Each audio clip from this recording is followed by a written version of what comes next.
চাঁপাইনবাবগঞ্জ জেলা বাস, মিনিবাস ও কোচ পরিবহন শ্রমিক ইউনিয়নের ত্রিবার্ষিক নির্বাচনের নবনির্বাচিত কমিটির সদস্যদের শপথ গ্রহণ, অভিষেক ও আলোচনা সভা অনুষ্ঠিত হয়েছে।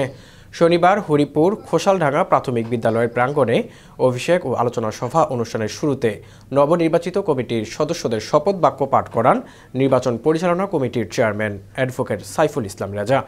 অনুষ্ঠানে আলোচনা সভায় জেলা বাস, মিনিবাস ও কোচ পরিবহন শ্রমিক ইউনিয়নের নবনির্বাচিত সাবেক সভাপতি আব্দুল বারীর সভাপতিত্বে অনেকেই উপস্থিত ছিলেন।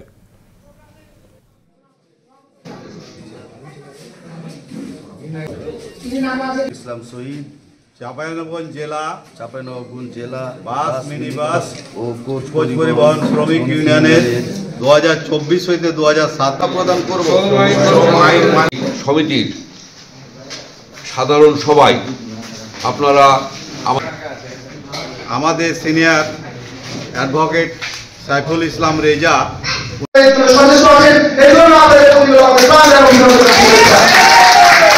এবং আপনাদের একটি কথাই বলতে চাই।